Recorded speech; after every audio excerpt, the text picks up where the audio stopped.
people, this story is scary and crazy at the same time. You won't believe how this 11-year-old almost died in 1995 because of the next door neighbors. Let me explain. So people, in 1995, this 11-year-old almost died from the neighbor's dog. The neighbors had a chow chow. And if you don't know what a chow chow is, it's a big, very fluffy dog with a black tongue. When they full grown, they can weigh up to 70 pounds. Also, chow chows originated from China and they related to wolves. Some chow chows can be very aggressive. Now people, when I say this chow chow almost took this chow life, the chow chow ran on this chow doorstep, tackled him, and tried to bite his neck, and then bit his leg and ripped the white meat out this chow leg. The owner of the dog was named Randy. When he seen this dog attacking that chow, he ran and beat the dog off the chow and took the dog away. Now people, you may be thinking, how did this aggressive dog get loose in the first place? Now people, let me give you the backstory why everybody think this man let his dog out on purpose to attack this chow. Now people, the neighborhood where this chow chow attacked this chow wasn't the best neighborhood. It was pretty bad, I might add. Now people, when I say this neighborhood was bad, I mean bad. Let me explain why this neighborhood was bad. Now imagine you have a very nice shiny car in your driveway and you wake up every single morning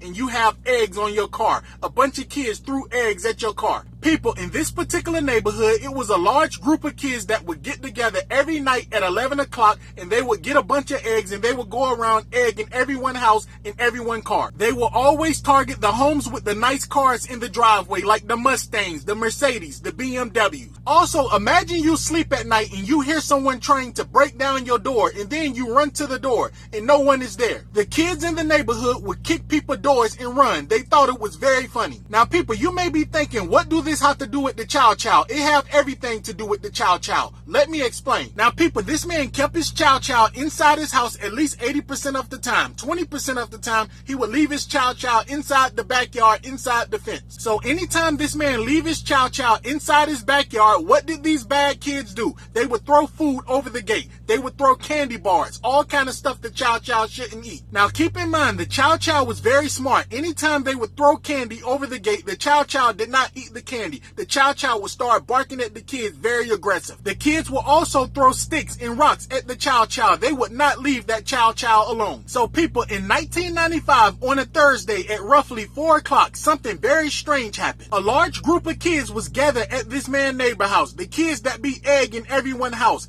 kicking everyone's door and running. The same kids that be throwing rocks and sticks over the fence trying to feed this man chow chow candy. Now mind you, this man caught the kids several times. He will always come out the house and start screaming and yelling at the kids. So one day while all the kids was gathered up at his neighbor's house, his front door opened and the chow chow walked outside. And guess what the chow chow seen? The chow chow seen all the kids that be throwing sticks and rocks over the gate. The chow chow immediately charged all the kids and started chasing the kids. One of the kids tripped up and fell, and the chow chow caught the kid. When the kid tripped up and fell, he tried to get back up and run, but he was the last one. The chow chow tackled him and it tried to bite down on his neck. It bit his arm and then it bit his leg and it ripped the white meat out his leg. That kid bled for almost a month. The chow chow bit the kid so bad he almost lost his leg. Now people, law enforcement was called and this kid was rushed to the emergency room where his leg was saved. Also, this man was very apologetic to the neighbors. He said it was a horrible mistake. The neighbors did not press charges because they felt like it was a mistake. The only thing he did was pay all of the doctor bills. He also took this child to every single doctor's appointment because the neighbors had a station wagon that broke down. He took them to every single doctor's appointment. Now people, having said that, I'm not sure if they put his dog down or not, but do y'all believe that was a mistake? Or do you believe that was payback for egging this Mustang and throwing candy over his gate?